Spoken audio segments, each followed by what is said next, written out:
వినిపిస్తోంది. సరే రైట్. ఇదేంటి కృష్ణమూర్తి గారు మనసులో ఉన్న ఎటువంటి స్పందనలు కలుగుతాయి, ఎందుకు చేస్తున్నాడు సాక్రిఫైస్, ఇవన్నీ కూడా చాలా విపులంగా చెప్పుకొచ్చారనమాట. ఏంటంటారంటే ఒకదాన్ని పొందడానికి చేసే త్యాగం అనేది ఇచ్చిపుచ్చుకునే ధోరణి, గివ్ అండ్ టేక్ పద్ధతి అనమాట. అంటే వస్తు మార్పిడి. పూర్వం ఈ ఈ ప్రామిసరీ నోట్లన్నీ కరెన్సీ నోట్లు లేనప్పుడు ఆ, ఓ వస్తువు తీసుకొని ఇంకో వస్తువు పొందడం, ఇటువంటివి జరిగేవి. అలాంటిదే ఈ ఈ సాక్రిఫైస్ అనేది కూడా. సాక్రిఫైస్ అనేది ఊరికినే చేయడు, దేనికోసం చేస్తున్నాడు. స్వీయ త్యాగం అంటే నేను అంటే సెల్ఫ్.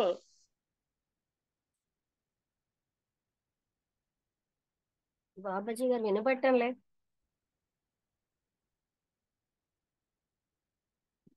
బాబాజీ గారు వినబట్టంలే. మరొకరికి పొందాలనే కోరిక ఉంటుంది. కొంతమందికి స్వర్గం పొందడం దృష్టి ఉండొచ్చు, కొంతమందికి జీవితంలోనే ఏదో పొందాలని కాంక్ష ఉండొచ్చు. సంతులు సన్యాసులు వాళ్ళు మనం చూస్తుంటాం. మొదట్లో వదులుకోవాలన్న కాంక్షలో కోరిక ఉండకపోవచ్చు, కానీ రాను రాను అది అంతరంగంలో ప్రాంప్టింగ్స్గా ప్రేరేపిస్తుంది. మనం ఎందుకు వదులుకుంటాము అనే దానికి సమాధానం ఏంటంటే, మనం ఎందుకు అంటి పెట్టుకుంటామని అసలు ఎందుకు వదులుకుంటామంటే ఎందుకు అటాచ్ అవుతాము, ఎందుకు బంధువుల్లో కలిసి ఉంటున్నాము అని తెలుసుకోవాలి. వదులుకోవడంలో స్ట్రగుల్ ఉండదు. వదులుకోవడం అనే దానికి ఒక గొప్పతనం, గొప్ప కార్యం అని మనం తెలుస్తాం. మనకు ఏమీ లేకుండా ఉండలేము. మనం ఆస్తి, అధికారం, హోదా, అంతస్తు కావచ్చు, లేదా మోక్షం వంటివి కావచ్చు. మనకున్న ఆస్తులు తృప్తిగా లేకపోయినా మరొక తృప్తి కోసం దానికోసం త్యాగం చేస్తాం.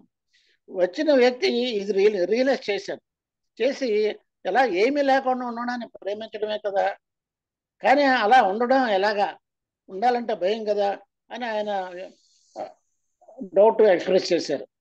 మనం ఏదో అవ్వాలని కోరుకునే కోరిక ఘర్షణలకు, విచారానికి దారి తీస్తుంది. కానీ మన ఉనికిలోనే ఘర్షణ, గందరగోళం ఉన్నాయి అని అంటారు కృష్ణమూర్తి. వాట్ ఈజ్లోని సత్యాన్ని గ్రహించడం ముఖ్యం. ఆ సత్యమే మనకు స్వేచ్ఛనిస్తుంది, అభద్రత నుంచి, భయం నుంచి. భయం వల్ల అన్నిటినీ మనం సమకూర్చుకుంటాం, కానీ అది ఒక భ్రమ. వదులుకోవాలనేది కూడా ఒక భ్రమే. వాట్ ఈజ్ను అర్థం చేసుకోవడమే విజ్ఞత. ఆత్మజ్ఞానం అనేది ఒక భ్రమ, ఒంటరితనం, పారిపోవడం. Thank you madam. బాగా చెప్పారు. ఒక పాయింట్ ఏంటంటే మనకి ఏమీ కోరటం లేదన్నప్పుడు కూడా అంతర్నిహితంగా కోరికలు ఉంటాయి, కానీ వాళ్ళు గ్రహించరు. అంటే అక్కడ కోరుతున్నామని నాకేం అక్కర్లేదండి అంటాం, కానీ సంథింగ్ వి ఎక్స్పెక్ట్. అంటే మన లోపలికి మనం చూసుకుంటే what we want we know it, but generally people don't see inside. Okay, Vasanthalatha చెప్తావా? అందరికీ నమస్కారము. ఈరోజు టాపిక్ సెల్ఫ్ సాక్రిఫైస్. మనందరం సెల్ఫ్ సాక్రిఫైస్ అంటే అంటే ఇందులో ఎగ్జాంపుల్ ఇచ్చారు. ఒక ఆయన పాలిటీషియన్, బాగా వెల్దీ మనిషి, అన్నీను అతను ఎన్ని బాధలు పడ్డారో, ఎన్నిసార్లు జైలుకి వెళ్ళారో, ఇవన్నీ ఏంటంటే అతని ఫ్రెండ్ చెప్తూ ఉంటే ఈ సాక్రిఫైస్ అన్న వర్డ్ గురించి కృష్ణమూర్తి గారు చెప్తుంది ఏంటంటే, ఇది సాక్రిఫైస్ కాదు, మనం తప్పుగా దాన్ని మాట్లాడుతున్నాం. సాక్రిఫైస్ అంటే ఆ అంటే మామూలుగా మనం అర్థం చేసుకునే విషయం ఏంటంటే, ఏదో ఒకటి పొందడానికి, ఇంకొక గోల్ అచీవ్ చేయడానికి, ఒక హయ్యర్ గోల్ ని అచీవ్ చేయడానికి ఒక లోవర్ గోల్ ని వదిలేస్తాం. అంటే ఇన్ వే అది ఒక గ్రాటిఫికేషన్. అంటే మనకు కావాల్సిన సంతృప్తి, మన ఏదో విషయంలో మన అసంతృప్తిగా ఉండడం వల్ల మరో దాన్ని పట్టుకొని సంతృప్తిని కోరుకుంటూ ఉంటాం. ఎంతసేపు అయితే ఈ సంతృప్తిని ఎన్నాళ్ళైతే కోరుకుంటూ ఉంటామో అది అటాచ్మెంట్ కిందే అవుతుంది. అందుచేత దాని నుంచి బయటపడాలి అంటే దేనికి అటాచ్ అవ్వకుండా ఉండడమే అసలైనటువంటి సాక్రిఫైస్. ఏదో ఒకటి ఇదో కింద లోవర్ గోల్ వదిలేసి హయ్యర్ గోల్ ని పట్టుకోవడం సాక్రిఫైస్ కింద లెక్క రాదు. మనం ఏంటంటే we should be willing to be nothing. అతను అడుగుతారు అనమాట, అయితే మీరు మనం నథింగ్ గా ఉండడమే చెయ్యాలా, అది మీరు సజెస్ట్ చేస్తున్నారా అని అంటే, విల్లింగ్ అండ్ నథింగ్ గా ఉండడం అనేది అదేమి ఇది కాదు. అది in fact that doesn't lead to any kind of conflict. ఎప్పుడైతే మనకు ఒక గోల్స్ ఏవో అచీవ్ చేసుకుందాం, ఈ సుఖం వదిలేసి ఇంకో సుఖం తెచ్చుకుందాం అనేటువంటి విషయం ఉన్నప్పుడే మన మైండ్ లో ఒక ఫియర్, అన్సర్టనిటీ, తర్వాత కాన్ఫ్లిక్ట్, ఇలాంటి నెగటివ్ అన్ని తయారవుతాయి. మనం ఎప్పుడూ సంతృప్తి, మనకి మనసు ఎప్పుడూ ప్రశాంతంగా ఉండదు. ఈ లోవర్ గోల్స్, హయ్యర్ గోల్స్ నుంచి కూడా మనం డిటాచ్ చేసుకోవాలి. ఆ డిటాచ్ చేసుకొని మనం ఏమిటి సాక్రిఫైస్ చేస్తున్నాం, ఎందుకు సాక్రిఫైస్ చేస్తున్నాం అనేది చూడడం. వాట్ ఈజ్, ఏమిటి, అది అర్థం చేసుకోవడం. ప్రెసెంట్ లో ఉండి అర్థం చేసుకుంటేనే, ఆ డిటాచ్ అవుతేనే అది అక్కడ అర్థం అవుతుంది విషయం. So detachment is very important అని చెప్తున్నారు. ఎప్పుడైతే మనం ఏదైనా గోల్ పట్టుకొని దానికోసం శ్రమ చేసి మనకున్న కంఫర్ట్స్ అన్ని వదిలిస్తే అది సాక్రిఫైస్ కింద లెక్క రాదు. అసలు ఈ వర్డ్ సాక్రిఫైసే లేదు అంటారు. దానివల్ల ఇంకా ఆ నేను నా అనేటువంటి దాన్ని ఎక్కువ ఇంకా బలపరుస్తున్నాం. మనం గురించే ఆలోచించుకుంటున్నాం, సెల్ఫ్ గురించే ప్రైజ్ చేసుకుంటున్నాం. అది కరెక్ట్ అయిన పద్ధతి కాదు. ఏమీ లేకుండా పరిస్థితిని యాజ్ ఇట్ ఈస్ గా చూడగలగడం అనేదే విజ్డమ్, అండర్స్టాండింగ్. ఈ టైప్ ఆఫ్ డిటాచ్మెంట్ తోనే మనం అంటే ఒక ప్రశాంతమైన స్థితికి, కాన్ఫ్లిక్ట్ లేని స్థితిలో ఉంటాం, డిసింటిగ్రేట్ అవ్వకుండా ఉంటాం అని చెప్తున్నారు. అది ఆ విధంగా ఆయన ఎక్స్ప్లెయిన్ చేశారు. అదొకటి. నాది నాది అనుకుంటున్నాం, యథార్థంగా గమనిస్తే ఆ భావనే గాని అది నాదా?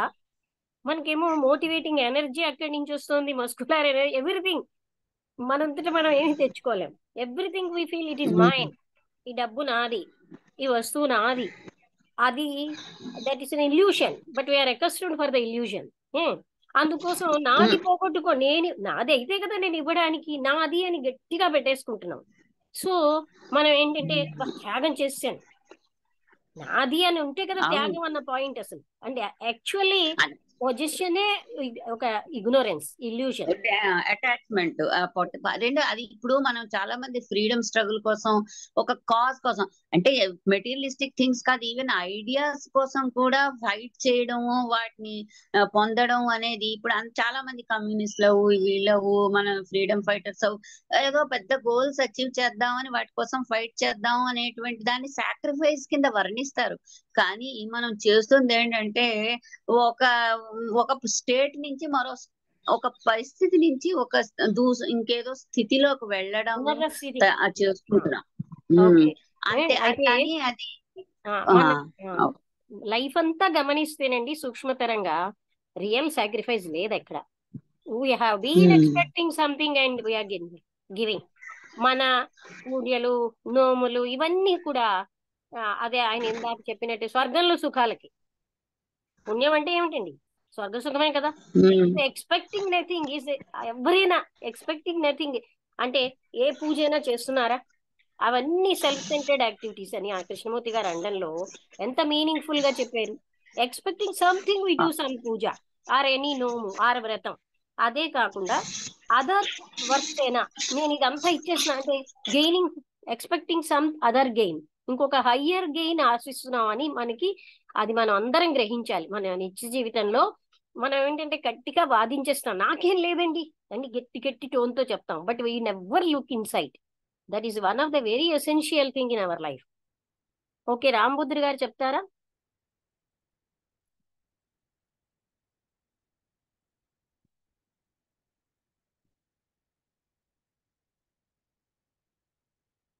రాంబుద్రి గారు నమస్తే మేడం. నమస్కారం అండి.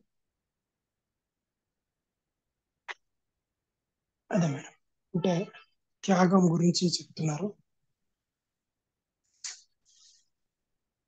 అంటే ఇప్పుడు అంటే నథింగ్ అంటే ఇప్పుడు ఏం లేకుండా, అంటే నేను వదులుతున్నాను అంటే అనే ఒక ఏదైతే ఉందో, ఇది వదులుతున్నాను అది పట్టుకుంటున్నాను అంటే ఒకటి వదిలేసి రెండు పట్టుకునే స్థితికే స్థితి కోసమే మనం ప్రయత్నం చేస్తున్నాం అనేది అర్థమవుతుంది మేడం. అంటే ఇప్పుడు నేను ఒకటి వదులుతున్నాను అంటే నాకు 2 రావాలో 3 రావాలో, లేకపోతే కనీసం ఒకటన్నా రావాలి, లేకపోతే అర్ధమన్నా రావాలి, నేను ఇచ్చిన దాంట్లో సగమన్నా రావాలి. ఈ ప్రక్రియతోనే ఆ, మనం చేస్తున్నాం. కానీ కాకపోతే దానికి నేను అంత చేశాను ఇంత చేశాను, నేను అది వదులుకున్నాను ఇది వదులుకున్నాను, మళ్ళీ ఈ మాటలు అంటే ఆ మనము ఆశ లేకుండా త్యాగం చేయడం అనేది, అంటే అంతర్గతంగా ఆశతోటి చేసుకుంటూ బహిర్గతంగా ఆశ లేని స్థితిని మనం చూపించడానికి ప్రయత్నం చేస్తున్నాం. అంటే ఆ ఎంతసేపు అంటే మళ్ళీ ఆ నటననే, అంటే బయటికేమో ఒకటి లోపల ఉండేదేమో ఒకటి.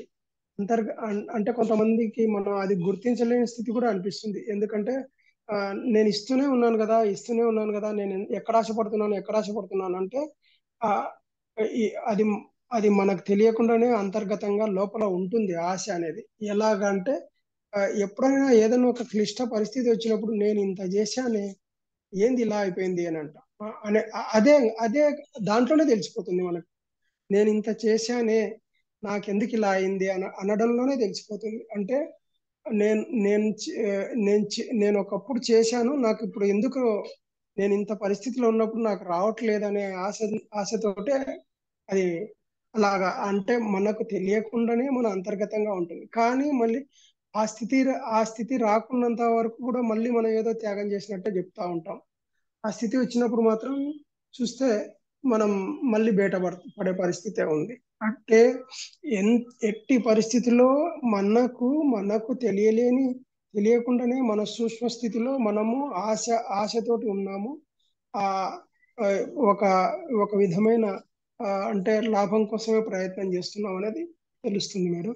ఆ, అయితే ఉమ్, ఇక్కడ ఆ, అంటే అంటే ఇప్పుడు మనం, నాకు ఇంకొకటి అర్థం కాలేదు మేడం.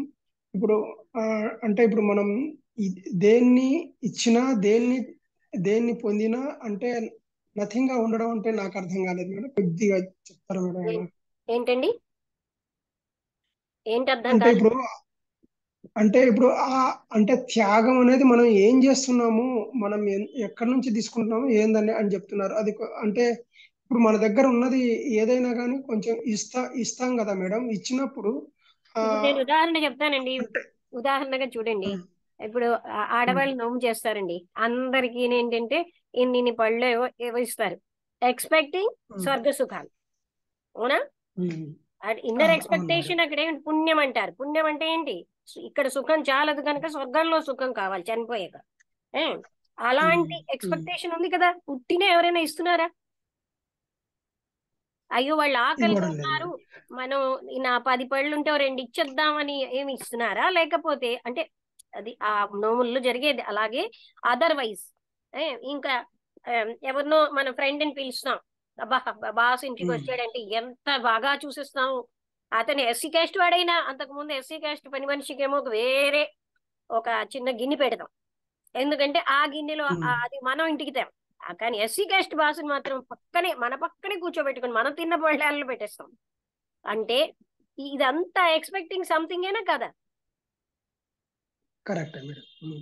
మనం అబ్జర్వ్ చెయ్యమండి, but in all our activities we been expecting. అంటే చాలా ఇన్నర్ గా. అందుకే మనం పైనే చూసుకుంటాం, మనం లోపలికి చూడగలిగితే. అసలు నాకు సినిమాలు చూడబోయిన పాట నేను వింటూ ఉంటాను, నాది నాది అనుకున్నది నీది కాదురా అని. అసలు ఏది మంది కాదండి, ఓన్లీ ఇల్యూజన్ ఇది. భ్రాంతిలో జీవిస్తున్నాం, ఇది నాది నేనా. అందుకే బాధలు ఎక్కువ పడుతున్నాం. నాది కాదన్నది నాదని జీవిస్తున్నాం. అవునా కాదా? అవును మేడం. అంటే ఇప్పుడు మన భావన ఎలా ఉండాలి మేడం? ఏది చేసినా ఎలా ఉండాలి ఇప్పుడు అంటే ఆ, ఎలా ఏ- ఉండాలి కాదు, ఎలా అంటే ఉండకూడదో తెలిస్తే ఎలా ఉండాలి ఆటోమేటిక్ గా. వాట్ ఈజ్ అనే దాంట్లో అర్థం ఏంటంటే, ఇప్పుడు నాది అనే భావన మనకు ప్రతిష్టాపన అయిపోయింది కనుక దట్ త్యాగం అన్న పదం వచ్చింది. లేకపోతే త్యాగం ఏముంది? ఇప్పుడు చెరువులో నీళ్లు పట్టుకెళ్తున్నారు. ఆ, ఇప్పుడు తెలిసింది మేడం. ఉమ్. అర్థమైంది మేడం. అంటే ఒక్కటే సెంటెన్స్ లోనే అయిపోయింది మేడం. అంటే నాది అనేది వదిలేసుకుంటే అయిపోతుంది అనేది అంతే. అది అది నా- యాక్చువల్ నాది కాదు. నాది లేనప్పుడు అనేది త్యాగమే లేదు. నాది అది అనేది మనం ఉన్నప్పుడే అది ఎంత వస్తుంది. గట్టిగా ఆ గోడలాగా నిర్మించేసుకున్నాం అది అన్నది ఆ గోడ సామాన్యంగా అది బ్రేక్ అవ్వదు. అదే మేడం. అవునా కదా? మనకి అదొక్క నాది అనడం వల్లే మృత్యు అన్న భయం అదే. ఈ నాది అన్న వస్తువులని పోగొట్టుకోవాలని భయం. నాది, నా వాళ్ళు, నేను. అదే మేడం. ఇప్పుడు నాది వదులుకుంటే నేను మిగిలిపోతాను అంతే, ఇంకా అంతకంటే నేను ఇంకో ఉండనండి అక్కడ. నేను ఎక్కడున్నాను? ఆ నేను కూడా మిథ్యే కదా. నేను అంటే నేను ఆలోచన అంటే కల్పిస్తేనే నేను ఉంటాను. అంటే నేను అంటే ఈ నేను కాదు మేడం, ఇంకో నేను ఉంది కదా, ఆ అందుకని ఆ నేను నేను అనుకుంటా. అలా రమేష్ వాడినట్టు వాడితే మనకి కన్ఫ్యూజన్ వస్తుంది. ఉమ్. ఉన్న ఆ అనంతత్వమే మిగులుతుందని, ఆ వాట్ ఈజ్ అనే యథార్థం చూడగలిగితే అప్పుడు నాకేమీ లేదు, నేను నథింగ్ అని తెలుస్తున్నప్పుడే మనం అసలైనటువంటి సత్యాన్ని చూడగలం. సత్యం అనేది అంటే మాటల్లో చూడగలం అంటున్నాం, అది అవుతాం మనం కదా. నాది అనేది వదులుకుంటే ఇంక అన్ని వదులుకున్నట్టే అన్నట్టు అర్థం అవుతుంది. అన్ని నాది నాది అన్న భావంతో గౌరవం, కీర్తి. చాలా మంది నేనేమైనా డబ్బు ఆశించేనా, బంగారం ఆశించేనా అంటారు, ఇంకేదో ఆశిస్తారు కనబడనివి. ఇవన్నీ కనబడేవి, కనబడని ఆశిస్తున్నారు కదా. కీర్తి వచ్చేయాలి నాకు, నేనే ఇంపార్టెంట్ అనుకోవాలి, నాకే ఎన్నో తెలుసు అనుకోవాలి, ఇవన్నీ ఆశింపులు కావా?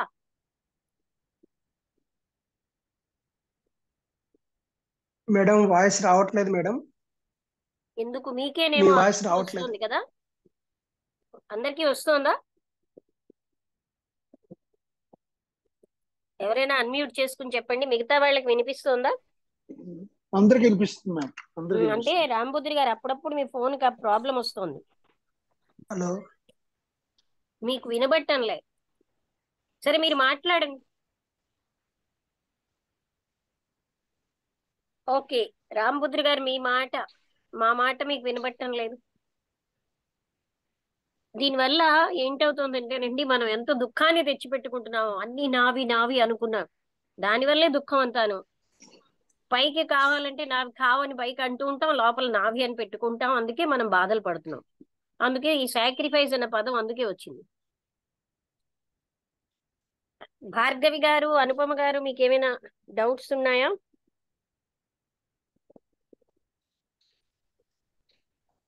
రాంబుద్రి గారు మీకు ఇప్పుడు రామకృష్ణ గారు, వి- మ్యామ్ భార్గవి గారు, మ్యామ్ మీకు ఏమైనా అర్థం కాదు ఒకసారి అడగండి, దానివల్ల అందరికీ అర్థం అవుతుంది. భార్గవి గారు ఉన్నారా, వెళ్ళిపోయారా? ఉన్నారు. అంతా అర్థమైందా? ఉన్నాను అమ్మగారు, అర్థమయ్యి అర్థం కానట్టుంది నాకు. అర్థమైంది కానండి ఆమోదించలేకపోతున్నాం అనండి. అర్థం కానిదేమీ లేదు ఇందులో, అవునా కదా? మనం తెలుసున్న కొన్ని సత్యాలు ఆమోదించలేము, అలవాటైపోయాం గనక. ఆ ఆమోదించడానికి, అర్థం అవ్వడానికి తేడా ఉంది కదండి. అవునమ్మగారు. అదే మనం కొంచెం దాన్ని మననం చేస్తే అందులో ఉన్న సత్యం మనకు అర్థం అవుతుంది. మీకు ఏది లక్ష్మి అర్థం గారు, కాలేదు? చెప్పండి అనుపమ గారు, చెప్పండి. మీరు చెప్పారు కదా నోవులు నోచి మనం ఆశిస్తామని. అవునండి. ఆ నోములు నోచినప్పుడు కూడా మన ఇస్రమ్మ వాయనం పుచ్చుకుంటున్నాయని, నా చేతి వాయనం ఎవరు అందుకుంటున్నారంటే గౌరీదేవిది అంటే, ఆ గౌరీదేవి వరాలు ఇమ్మని మళ్ళీ అడుగుతూ ఉంటారు అవునండి. ఆ నోవుల్లో మన వాళ్ళు, మామూలుగా ప్రతి వాళ్ళు అనమాట. అవును, కరెక్టే. అదొకటి. అంటే మన నిత్య ఇవాళ జీవితంలో టాపిక్ చాలా బాగుందండి. ఉమ్, మనం నిత్య జీవితంలో చేసే పనులలో ఎక్స్పెక్టేషన్ ఉంటుంది. అవును, అవునండి, అవును. ఇప్పుడు రామకృష్ణ గారు కొంచెం బ్రీఫ్ గా ఒక 10 minutes లో చెప్పండి. అలాగే మ్యామ్, అలాగే మ్యామ్, థ్యాంక్ యూ. అందరికీ నమస్కారం అండి. ఇప్పటి వరకు మాట్లాడిన వక్తలందరూ కూడా లక్ష్మి గారు చక్కగా వివరించారు, బాబాజీ గారు, వసంత గారు, రాంబుద్ధుడి గారు చాలా చక్కగా వివరించారండి. క్లుప్తంగా నేను కూడా ట్రై చేస్తాను. ఆ ఎవరైతే ఆ రాజకీయవేత్త ఒక అండర్ కరెంట్ ఒక ఆలోచన ఉంది, ఆయన చేసిన సాక్రిఫైసెస్ కి తగినంతగా వారికి దాని యొక్క ఫలితం అందినట్టుగా లేదు అనే ఒక భావన ఆయనలో కనిపిస్తోంది అని కృష్ణమూర్తి గారు మొదలు పెడతారు. అక్కడ తర్వాత అది మొదలుపెట్టి అసలు రెన్యున్సియేషన్ అంటే ఏంటి, సాక్రిఫైస్ అంటే ఏంటి, దానికి ఉన్నటువంటి అంశాలన్నింటినీ కూడా మన ముందు ఉంచారు. రెనౌన్సియేషన్ అనేది ఒక ఎక్స్చేంజ్ అని మనం అనుకున్నాము, ఒకటి ఇచ్చి ఒకటి తీసుకోవడం అనేటటువంటిది. అలాగే సెల్ఫ్ సాక్రిఫైస్ అంటే మన సెల్ఫ్ని ఎక్స్టెన్షన్, ఇంకా దాన్ని ఇంకా పెంచుకుంటూ పోవడం, సెల్ఫ్ సాక్రిఫైస్. దాంట్లో మన సాక్రిఫైస్ అంటే ఏంటంటే సాక్రిఫైస్ ఆఫ్ ది సెల్ఫ్ అనమాట. దాన్ని రిఫైన్ చేయడం, దాని ఉన్నదాన్ని కొద్దిగా అటు ఇటు మార్పులు చేయడం, రిఫైన్ చేయడము అంటూ ఎంత సటిల్ గా, ఎంత సున్నితంగా, చిన్నగా కూడా మనం సూక్ష్మంగా కూడా చేసినా కూడా అది స్టిల్ ఎన్క్లోజ్డ్, పెట్టి, లిమిటెడ్. సో అది సెల్ఫే అవుతుంది. అది sacrifice of the self is nothing but refinement of the self అని అక్కడ మనకి ఇచ్చేసారు. అలాగే ఈ రెనౌన్సియేషన్ అంటే త్యజించడం. ఒక కారణం, ఏదైనా ఒక కాజ్కి మనం కనుక త్యజించినట్టయితే అది ఒక ప్రత్యామ్నాయమే అవుతుంది అన్నాడు ఫర్ ది సెల్ఫ్ కి. ఆ కారణం ప్రత్యామ్నాయ కారణం అవుతుంది అన్నమాట, ఒక సబ్స్టిట్యూట్ అవుతుంది. సో ఆ కాజ్ కానండి ఐడియా కూడా, అది కూడా సెల్ఫే అవుతుంది కదా అని మనం గమనించండి అంటారు. అలాగే ఈ కాన్షియస్ గా మనకు తెలిసి చేసేటటువంటి త్యాగం ఏదైతే ఉందో అది కూడా ఎక్స్పాన్షనే. ఇందాక ఎక్స్టెన్షన్ అన్నాడు, ఇక్కడ ఎక్స్పాన్షన్ అన్నాడు. ఈ పదజాలంతో మనకు కొద్దిగా అర్థం చేసుకోవడానికి మనకి ఏం చేస్తున్నాం. సో కాన్షియస్ సాక్రిఫైస్ అనేటటువంటిది negative assertion of the self. Self ని మళ్ళీ దాన్ని మనం ఇంకా రీఇంపోజ్ చేస్తున్నాం, దాన్ని ఇంకా గట్టిపరుస్తున్నాం, నెగిటివ్ గా ఇంకొక విధంగా తీసుకొచ్చి చెప్తున్నాం. అది అంటూ ఏదైనా వదులుకోవడం, టు గివ్ అప్, వదులుకోవడం అనేది కూడా ఒక విధమైనటువంటి ఎక్విజిషనే అన్నాడు. అది కూడా ఇంకోటి పొందాలని. ఎందుకంటే ఎందుకు వదులుతున్నాం? ఇందాక ఇచ్చే అమ్మవాయినము, వచ్చే అమ్మవాయినం అన్నారు కదా. ఒకటి ఇస్తున్నామంటే ఇంకోటి పొందాలనేటటువంటి ఇదిలో మనం వెళ్తున్నాము అనేది. అయితే ఈ ప్రాసెస్ లో ఒకటి హయ్యర్ లెవెల్లో పెడుతున్నాం, ఇంకోటి లోవర్ లెవెల్లో పెడుతున్నాం. అదే ఒకటే, అంతే దాంట్లో గమనించాలి. అదే దీంట్లో చేస్తుంది ఏంటంటే, ఈ ప్రాసెస్ లో ఉన్నది ఏంటంటే మనం జీవించటంలా, వీఆర్ నాట్ లివింగ్ అప్. ఈ గివింగ్ అప్ లో జీవించటం లేదు. ఏం చేస్తున్నాం? Only gaining greater satisfaction. ఇంకా మనం గ్రేటర్ గా, ఇంకా ఎక్కువ సాటిస్ఫాక్షన్ పొందడానికి ప్రయత్నిస్తున్నాము. సో ఈ సెర్చ్ ఏదైతే ఉందో, వెతకడము గ్రేటర్ సాటిస్ఫాక్షన్ కి, దాంట్లో సాక్రిఫైస్ అనేది ఏమీ లేదు అని మనం ఇప్పటివరకు చేస్తుంది ఏంటనమాట, బార్టర్ అనమాట, ఒక దాని బదులు ఇంకొకటి. సో సెల్ఫ్ ని ఇంకా గట్టిగా పరుస్తున్నాం, అంతేగాని మీరేమి త్యాగం చేయటం లేదు. దీనికి ఏదో పెద్ద రైట్ సౌండింగ్ వర్డ్స్ ఎన్నో వాడుతూ ఉంటామా గ్రాటిఫైయింగ్ యాక్టివిటీకి జరిగేటటువంటిది. ఒక సోషల్ పొజిషన్ వదిలి ఇంకో సోషల్ పొజిషన్ పొందడానికి, ఇంకో పొజిషన్ పొందడానికే మనం ప్రయత్నిస్తున్నాం. అది. సో కొంతమంది ఇక్కడే మనం కోరుతారు అటువంటి రివార్డు, కొంతమంది హెవెన్, ఎక్కడో స్వర్గం కావాలనేటటువంటి ఇది కోరుతూ ఉంటారు. అంటే అప్పుడు ఆ బిగ్ పర్సన్ అంటాడు, ఇదంతా కూడా అది ఆ రివార్డ్ అనేటటువంటిది కోర్స్ ఆఫ్ ఈవెంట్స్, నేను జరిగే దాంట్లోనే జరిగింది కదా, మీరు నేనేదో అది కావాలని నేనేమి కోరలేదు, ఆ ఒక రివార్డ్ ని ఆశించి నేను మూమెంట్ జాయిన్ అవ్వలేదు అని అంటారు. అంటే కృష్ణమూర్తి గారు అన్నారు, the very joining of a moment, అదే మీకు ఒక వరం, ఒక విధమైన రివార్డ్ కదా అంటూ, ఆ మీరు కాన్షియస్ గా రివార్డ్ కావాలని మీరు కోరి ఉండకపోవచ్చు, కానీ మీ ఇన్వర్డ్ గా లోపల ఉన్నటువంటి ఏదైతే ప్రాంప్ట్ చేసిందో మీరు జాయిన్ అవ్వడానికి ఆ మూమెంట్ లో, వాటిని అవగాహన చేసుకోకుండా మనము రివార్డ్ గురించి కాదు అని చెప్పలేము అన్నాడు. అది అక్కడ గమనించాల్సింది. అంటూ ఒక 2 ప్రశ్నలు వేసాయండి ఇక్కడ. ఒకటి ఏంటంటే, ముఖ్యంగా మనకు కావాల్సింది ఏంటంటే ఈ అర్జీ, ఈ రెనౌన్స్ సాక్రిఫైస్ ఉన్నటువంటి అర్జీ ఏంటో తపన, అది అర్థం చేసుకోవాలి కదా మనము, అది ముఖ్యము ఒకటి. రెండోది, అసలు ఎందుకు మనం వదులుకుంటున్నాం, అసలు ఎందుకు ఒకటి వదులుకుంటాము, ఈ 2 ప్రశ్నలు. వీటికి ఆన్సర్ చేయాలంటే, వీటికి సమాధానం చెప్పాలి అంటే మనం అటాచ్మెంట్ అంటే ఏమిటో అర్థం చేసుకోవాలి అన్నాడు. అటాచ్మెంట్ అంటే ఏంటి అది. సో అటాచ్మెంట్ ఉన్నప్పుడే కదా మన డిటాచ్మెంట్ అనే అంశం వస్తుంది అనేటటువంటిది. అదే ఒక సంపద పొజిషన్ లో మనకు సంపద లేదనుకోండి, మన అధీనంలో, అప్పుడు దాన్ని త్యజించాలనేటువంటి అంశమే రాదు కదా. అది మనం ఒకటి త్యజించి ఇంకోటి పొందాలని మనం చూస్తున్నాము. దీన్నే ప్రోగ్రెసివ్ రెనౌన్సియేషన్ అన్నాడు. ప్రోగ్రెసివ్ రెనౌన్సియేషన్ అన్నాడు. అది ఏంటంటే ఒకదాన్ని, చిన్నదాన్ని వదిలేసి ఇంకొక పెద్దదాన్ని పట్టుకునేటటువంటి క్రమం. అది మనం ఎంత నోబుల్, చాలా గొప్ప అంశం కింద మనం భావిస్తూ ఉన్నాం అదిలో. అది అంటే అప్పుడు ఆయన ఎవరైతే ఆ పర్సన్ ఉన్నాడు, బిగ్ పర్సన్, ఆయన అన్నాడు, అవునండి, ఒక పొజిషన్ మనం వదిలేసేసుకుంటే, సంపదే కనుక లేకపోతే ఇంకోటి త్యజించాలనేటువంటి అంశం కూడా రాదు కదా అన్నాడు. అప్పుడు కృష్ణమూర్తి అన్నారు, సో రెనౌన్సియేషన్ కానీ సెల్ఫ్ సాక్రిఫైస్ కానీ అదేదో it's not a gesture of greatness, ఏదో గొప్ప అంశం కానే కాదు, ఏదో పొగడదగ్గేది లేకపోతే ఇంకొకళ్ళు అనుకరించేది అది కానే కాదు అది. సో అంటూ మనం ఎందుకు సంపదను మనం ఎందుకు తీసుకున్నామంటే ఆ పొజిషన్ లేకుండా మనం ఏం లేము, వీఆర్ నాట్ అదిలో. కొంతమంది వరల్డ్లీ థింగ్స్ ని పొసెస్ చేసుకోకపోవచ్చు, వరల్డ్లీ థింగ్స్ వాళ్ళు నాలెడ్జ్కో ఐడియాస్కో లేకపోతే ఆదర్శాలు వర్చ్యో ఒక అనుభవం ఎక్స్పీరియన్స్కో నేము ఫేము వీటన్నిటికీ కూడా అటాచ్ అవుతారు అని. సో పొజిషన్ లేకుండా ఈ మీ అనేది లేదు, నేను అనేవాడే లేడు, నేనే పొజిషన్ ఫర్నిచర్ అంతా అది అంటూ ఇదంతా ఎందుకు చేస్తున్నామంటే ఒక భయం అనమాట, నేను ఏమి కానేమో, అసలు ఏమి లేకపోతే ఏమవుతాను, నాట్ బీయింగ్ అనమాట. ఆ భయంతో మనం అటాచ్మెంట్ అవుతున్నాము అది. సో మనం ఏంటంటే ఒకటి డ్రాప్ చేసి ఒకటి వదులుకుంటే మనం ఏంటంటే ఇంకో హైయర్ లెవెల్కి వెళ్ళడానికి, ఇంకో దాన్ని మనం పొందడానికి, మనం ఒక గ్రాటిఫైయింగ్ పెర్మనెంట్ పొందడానికి మనం ప్రయత్నం చేయడం జరుగుతుంది.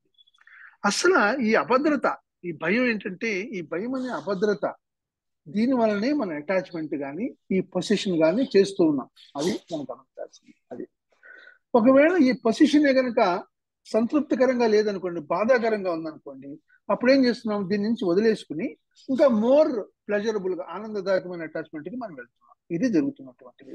ఆ అల్టిమేట్ పొజిషన్ ఏంటంటే దేవుడు, లేకపోతే అది కాకపోతే దాని ప్రత్యామ్నాయం స్టేట్ అంటే గవర్నమెంట్ పవర్ అనమాట. అది అంటే ఆ బిగ్ పర్సన్ అంటాడు, ఇది న్యాచురలే కదండి, భయపడ్డం ఏమీ లేదు, టు బి నథింగ్ అనే దానికి మనం భయపడడం అనేది సహజమే కదా. మీరేమో లవ్ టు బి నథింగ్ అంటే నథింగ్ నే మీరు ప్రేమించమని అంటున్నారు అంటాడు. అప్పుడు కృష్ణమూర్తి చక్కగా అన్నాడు, మీరు ఎంతసేపు ఏదో అవ్వాలని బికమ్ సంథింగ్ లేకపోతే ఇంకోటి సంపద పొందాలి అనేటటువంటిది అల్టిమేట్ గా చివరికి అది ఒక కాన్ఫ్లిక్ట్, సంఘర్షణ, కన్ఫ్యూజన్, మిజరీ దీనికే దారి తీస్తుంది కదా అని అంటాడు. మీరేమనుకుంటున్నారంటే యు ఆర్ థింకింగ్ ఏమనుకుంటున్నారు, ఈ అటాచ్మెంట్ ఆ సక్సెస్ దానివల్ల వచ్చేటటువంటిది అది మీకు ఒక విచ్ఛిన్న స్థితి నుంచి దూరం అవుతారు, దాంట్లో మీరు పట్టుబడము అనుకుంటున్నారు, విచ్ఛిన్న స్థితి అది. కానీ దాన్ని ఎస్కేప్ అవ్వలేరు, మీరు దాని నుంచి పలాయనం చెందలేరు, ఎందుకంటే మీరే అది అంటాడు, మీ విచ్ఛిన్నతే. ఎందుకంటే మీ జీవన విధానమే అలా ఉందంటాడు, మీ యాక్టివిటీస్, మీ ఆలోచనలు, అసలు మీ స్ట్రక్చర్ ఆఫ్ ఎగ్జిస్టెన్స్, మీ ఉనికి అంతా కూడా ఒక సంఘర్షణ, కన్ఫ్యూజన్ మీద ఆధారపడి ఉంది అన్నాడు.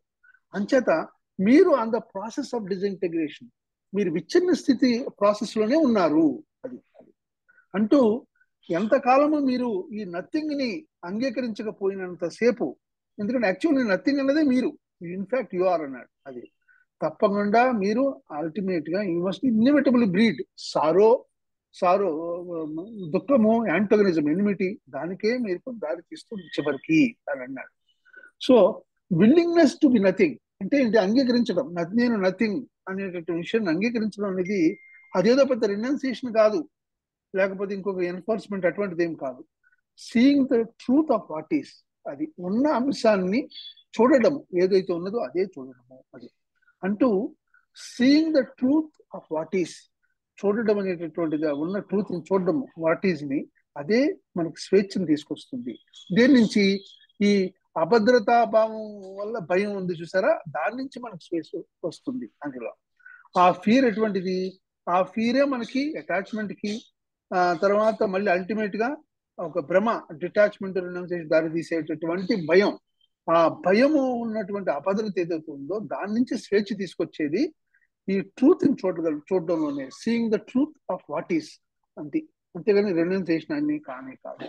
So love of what is అంటే వాట్ ఈస్ ని మనం ప్రేమించడం అనేటటువంటిది అదే బిగినింగ్ ఆఫ్ విజ్డమ్, అది మనలో ప్రజ్ఞ మొదలవుతుంది అంటాడు. లవ్ ఎలోన్ షేర్స్ కానీ కమ్యూన్ అంటే మనం అనుకున్న కమ్యూనికేషన్, వెర్బల్, నాన్ వెర్బల్ రెండు స్థాయిల్లో కూడా కంప్లీట్ గా అదే ప్రేమే. అంతేగాని ఈ రెనౌన్సియేషన్, సెల్ఫ్ సాక్రిఫైస్ అనేది అది ఐసోలేషన్ కి, ఒంటరితనానికి, భ్రమలకి అది దారితీస్తుంది, ఆ ఇల్యూజన్ కి. అంచేత అల్టిమేట్ గా లవ్ అనేటటువంటిది ప్రాముఖ్యము. తర్వాత seeing the truth of what is, ఉన్న అంశాన్ని మనం చూడడం, అదే స్వేచ్ఛ తీసుకొస్తుంది. దేని నుంచి, ద ఫియర్ ఆఫ్ ఇన్సెక్యూరిటీ, ఆ అభద్రతా భావం చూసారా, భయం అనేటువంటిది, యు ఆర్ నథింగ్ అనేది వాస్తవం. దాన్ని మనం గుర్తుపెట్టాలి. మనం అన్విల్లింగ్ గా ఉన్నంతసేపు ఈ కాన్ఫ్లిక్ట్, ఈ కన్ఫ్యూజన్, మిజరీ ఉంటుంది అనే విషయం చెప్పారు. Thank you ma'am. Thank you Ramakrishna గారు బాగా చెప్పారు, మ్యామ్. మ్యామ్. మంచిగా కూడా చెప్పారు. అది ముఖ్యమైన విషయం ఏంటంటే వీఆర్ నథింగ్ అన్న సత్యాన్ని మనం యాక్సెప్ట్ చేయగలగాలి. That only life. అప్పుడే అసలైన మేడం నమస్తే మేడం. సత్యం మనం అనుభూతిలోకి వస్తుంది. రాంబుద్ధుడు గారు మేడం నమస్తే మేడం. మీ మాట ఇందాక మా మాట మీకు వినబడలేదు, మీ మాట మాకు వినబడింది. చెప్పండి. అవునా మేడం? అంటే ఒక్కటి మేడం, ఇప్పుడు మనకు త్యాగము అని అనుకుంటున్నాం కదా మేడం. అయితే ఇప్పుడు మనం వ్యవహార జ్ఞానంలో అంటే జనరల్ గా పొద్దున్న లేస్తే మనం వ్యవహారం చేయాల్సిన పరిస్థితి ఏర్పడుతుంది. అయితే ఒక ఇచ్చి పుచ్చుకోవడం కానీ అవన్నీ ఉంటాయి. ఇప్పుడు మనం ఎవరికైనా సహాయం చేసేటప్పుడు మనం సహాయం చేస్తుంటాం కదా మేడం. మళ్ళీ ఇప్పుడు చేయబదులుగాను అట్లాంటివి. ఇప్పుడు మరి దాంట్లో మనం ప్రవర్తన ఎలా ఉండాలి మేడం? అలా అది కాదండి, మనం ఈ బార్టర్ సిస్టమ్ అనేది ఎప్పుడు సాక్రిఫైస్ కాదు, అవునా? తర్వాత మనకి స్వార్థం డబ్బులును వస్తు రూపంలో ఉండదండి. మనం లోపలికి చూసుకుంటే మనకి అర్థం అవుతుంటుంది. నేను చాలా మంచివాడిని అనుకోవాలను, నేను అలాంటి సూక్ష్మతరమైన ఐడియాస్ మనం గమనించాలి.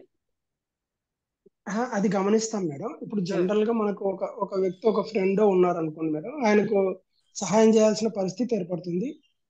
సహాయం చేస్తుంటాము, మళ్ళీ అతని నుంచి తీసుకుంటాము, ఎక్స్పెక్ట్ చేస్తాము అతను మళ్ళీ రిటర్న్ ఇస్తాడు కదా. ఈ వ్యవహారాలు ఎలా ఉండాలి అంటే మనం ఇచ్చి వదిలేయాలా ఎట్లా? మీరు ఒక విషయం చూడండి, కృష్ణమూర్తి గారు ఎప్పుడు చెప్పినా ఆయన ఏం చెప్పారు, నా జీవిత లక్ష్యం మనిషిని అన్కండిషనల్ గా ఫ్రీ చేయాలి. అంటే అర్థం ఏంటండి, మనిషికి మనం తెలుగులో మోక్ష ప్రాప్తి అలా అంట, అన్కండిషనల్ గా ఫ్రీగా చెయ్యాలి. దేని నుంచి? ఈ బంధాలన్నిటి నుంచి. అయితే అదే ఆయన టార్గెట్ అండి. మీరు చేస్తున్న పనిని వేరే అని చెప్పుకోవడం వల్ల, అనుకోవడం వల్లే మనకి బాధలు వస్తున్నాయి. నాది కాంది నాదని అనుకుంటున్నా, అది వన్ ఆఫ్ ద థింగ్. అప్పుడే సాక్రిఫైస్ ఉంటుంది. తర్వాత అన్నిటితో బంధం పెట్టుకుంటున్నాం. ఫ్రెండ్ గనక ఇస్తాం ఎక్స్పెక్టింగ్ సంథింగ్, మనం ఒప్పుకోం గాని. ఏమిటంటే అదంతా అది వేరు. మీరు చూడండి దాన్ని, అంటే చెయ్యొద్దు చేసేరు కాదు. Whatever you are doing, you just see and ఆ స్థితిని మీరు యాజ్ ఇట్ ఈస్ చూడండి. వాట్ ఈజ్ అంటే అదండి. అంతేగాని ఇది చెయ్యి అది చెయ్యొద్దు అన్న పాయింట్ ఎక్కడా లేదు. ఇప్పుడు నేను అటెన్షన్ లో లేను, అది చూడడం కూడా ఇన్అటెన్షన్ ని చూడడం కూడా అటెన్షన్. నాకు ఇప్పుడు లోభం ఉంది, yes that is also what is అని చూడడమే. ఇలా ఉండు అని చెప్పలేదు మేడం గారు. ఒక విషయం రామబుద్ధుడు గారు చెప్పేదానికి ఒక చిన్న పాయింట్ చెప్తాను. మనం ఏదైనా దానం చేస్తున్నాం అనుకోండి, దానం ఏదైనా ఒక మోటివ్ లేకుండా దానం చేయమనే ఉద్దేశం. అవును, అదే చెప్తున్నాను ఇక్కడ. అంటే ఆ దృష్టిలో దానం నేను అనేది లేకుండా దానం చేయొచ్చు, అది సాక్రిఫైస్ కాదు, అది తప్పే ఉంది కాదు. అది ఆయన అడుగుతున్నది ఫ్రెండ్ కి చేయబదులు ఇవ్వచ్చా లేదా, దాంట్లో ఏంటి అంటే అది కాదు పాయింట్. మనం ఎన్నో చేస్తాం ప్రపంచంలో మంచి వ్యవహారాల్లో, బట్ అవేర్నెస్ తో చేస్తే whatever way we are doing అది మనం చూడగలగాలి. అదే ఇది ఉండకూడదు, తనకి మళ్ళీ తిరిగి ఏమొస్తుంది అనే దృష్టిలో ఇవ్వకూడదని. అది కాదు, చూడదు కాదు అని కాదండి, నేను ఎలా ఉన్నాను అన్నది మనం చూడగలగాలి. కృష్ణమూర్తి గారు ఎప్పుడు ఇది చెయ్యొద్దు అని చెప్పరు, ఇది చెయ్యండి అని చెప్పరు. ఆయనలో ఉన్న గొప్ప అద్భుతమైన సౌందర్యం అది. సి అంటే వాట్ ఈజ్ అన్న స్థితి. ఇప్పుడు నాకు ఇగోయిస్టిక్ గా ఉన్నాను, నిన్న ఎగ్జాంపుల్ ఇచ్చారు కదా, ఏంటి వాట్ ఈస్ దట్ అంటే గర్వంగా ఉన్నానడానికి, ఐఎస్ ఉన్నాను అన్న దాన్ని నేను చూడగలగాలి. అది నేను అన్నది, అతను చెప్పేది అంతే. వాట్ ఈజ్ అన్నదంటే వాట్ ఈజ్ అనే ఆ స్థితి ఎలా ఉంది అని చూడగలగాలి, వితౌట్ జడ్జిమెంట్, వితౌట్ కండెమినేషన్ చూడగలగాలి. అర్థమైందా రామబుద్ధుడు గారు? కృష్ణమూర్తి గారు ఇంపార్టెన్స్ ఇస్తున్నది ఏంటంటే యథార్థాన్ని యథార్థంగా చూడండి అంటున్నారు, కానీ మీరు ఇది చెయ్యండి అది చెయ్యొద్దు ఇది ఎక్కడ చెప్పరు ఆయన. అద్భుతమైన విషయం అది. రామబుద్ధుడు గారు అర్థమైంది మేడం, అర్థమైంది మేడం. అదే మేడం, అంటే మనం గమనించాలి అనేది చెప్తున్నారు. లోపలికి మనం చూసుకోగలగాలండి, అది పాయింట్. ఆ వాట్ ఈజ్ అనేది అంటే ఏంటి, అక్కడ ఎంత వికృత స్థితి ఉన్నా అది చూడగలగడం, జస్టిఫై చేయకుండా, కండెమ్ చేయకుండా, అంతే. అది అక్కడ పాయింట్. అంతేగాని ఇది నీచ స్థితి, ఇది గొప్ప స్థితి, ఇది చాలా చెడ్డ స్థితి కనుక మంచిని తెచ్చుకుంటాను, అవన్నీ కాదు అక్కడ ఆయన చెప్పేదంతా. అందుకనే ఆయన ఏ కొత్త థీరీ చెప్పలేదు, ఏ కొత్త విషయాలు పైకి తేలే. మన లోపల జరుగుతున్నవి సూక్ష్మతరంగా మనం గమనించనివి మనకందరు ఎదురుగుండా పెడుతున్నారు. సో దేర్ ఈజ్, అందుకనే అతన్ని అది ఒక ఇజం కాదు, మతం కాదు, యథార్థాలు. లక్ష్మి గారు, రాంభద్రుడి గారు చెప్పిన దానికి నాకు ఒక చిన్న ఇది వచ్చింది, చెప్పమంటారండి? కాదు, మీకు అవగాహన అయిందా? రాంభద్రుడి గారు ఏం చెప్తున్నారంటే, ఆయన అదే ఎవరికైనా డబ్బులు ఇస్తే ఎలాగా అన్నారు కదా, మనం ఇచ్చే ముందు ఎవరైనా మనం అడిగినప్పుడు కూడా మనకి వాళ్ళు ఇవ్వకపోయినా పర్వాలేదు అనుకునే మనస్థితిలో మనం ఇవ్వాలి. అది నాకు అనిపించింది ఆయన అన్నద ప్రశ్నకి జవాబు అలా ఇదేమోనని. కూడా, అలా ఇవ్వకపోయినా పర్వాలేదని చేసినప్పుడు కూడా నేను ఇంపార్టెంట్ అవ్వడం అనే సూక్ష్మతరమైంది ఉంటుంది అక్కడ. అది నేను చెప్పేది. ఓకే ఓకే ఓకే, అదే ఓకే ఓకే. రాంభద్రు గారు మీరు మాట్లాడండి, మీకు ఎక్కడ అర్థం కాలేదో అడగండి. ఏం లేదు మేడం, అంటే ఏం చేసినా ఒక సంఘటన మన ముందుకు వచ్చినప్పుడు లోపల దానికి లోపల తగినట్లు చూసుకోవాలి. మనం ఒక సంఘటన నాకు ఇప్పుడు అర్థమైంది ఏంటంటే, ఒక సంఘటన మన ముందుకు వచ్చినప్పుడు దానికి తగినట్లు చేసుకుంటూ పోవడం తప్ప మీరు ఒక పాయింట్ నెగ్లెక్ట్ దీర్ఘంగా. చేస్తున్నారు ఇందాకల నుంచి. మీరు చేసినప్పుడు మీ ఇంటర్నల్ స్థితిని మీరు చూడండి. అవును madam. What are the thoughts going on, what are the feelings going on, అవి మీరు చూడగలగాలి. వాట్ ఈజ్ ని చూడడం అంటే ఏంటండి, వాట్ ఈజ్ అంటే ఏమిటి, ఉన్న యథార్థ స్థితిని చూడడం. అదే అంటే ఏ స్థితిలో కూడా కండిషన్ అనేది లేకుండా చూసుకోవడం అనేది ఇంపార్టెంట్ అనేది అంటున్నాను. అంటే యథార్థాన్ని చూడగలగాలి. అంటే ఇంక ఏ రకంగా దాన్ని బాగులేదు, చచ్చా నాకు ఇలాంటి లోభం ఉందా, పిసినార్తనం ఉందా, ఎస్ అంతే, దాన్ని చూడగలగాలి సంపూర్ణంగా, కండెమ్నేషన్ జస్టిఫికేషన్ లేకుండా. అది అక్కడ చాలా ముఖ్యమైన విషయం. మనకేంటంటేనండి, అందరి అభిప్రాయాలతో మనం చూసుకుంటాం. అవును, అంటే మెయిన్ కంపారిజన్ తోనే మన జీవితం మొత్తం కంపారిజన్ తోనే నడుస్తుంది. ఇప్పుడు ఆహా ఏం బాగా మాట్లాడుతున్నావు అన్నారు అనుకోండి, ఆహో నేను చాలా బాగా మాట్లాడుతానని నేను కూడా నేను సెల్ఫ్ హిప్నోటైజ్ చేసుకోవడం, అది రాంగ్ కదా. అంటే వాళ్ళందరూ అనుకుంటే అనుకోవచ్చు, కానీ సత్యం చూడగలగాలి కదా మన లోపలికి. ఓహో ఎంత ఉదారుడండి అనొచ్చు, ఆయన గొప్ప పిసినారు అవ్వచ్చు, చెప్పలేము. అదే మేడం, మన మనలోకి మనం సహజంగా స్వచ్ఛంగా చూడాలి మేడం, అంతే. అది ఇంకా ఏమీను కవర్ చేసుకోకుండా మన లోపలికి మనం చూడగలిగినప్పుడే ఆ వాట్ ఈజ్ అన్నది చూద్దాం. ఆ వాట్ ఈజ్ అనే దాంట్లో ఒకప్పుడు ఉన్నతోన్నతమైన గుణం ఉండొచ్చు, అవనతమైన గుణం ఉండొచ్చు, దాంతో మనం పట్టించుకోకూడదు. ఎస్ ఇట్ ఈస్, అంతే. ఇలా ఉండకూడదు, ఇది ఉండాలి, ఇవన్నీ పెట్టకూడదు. ఇవన్నీ థాట్ అక్కడ పెడుతున్నాం.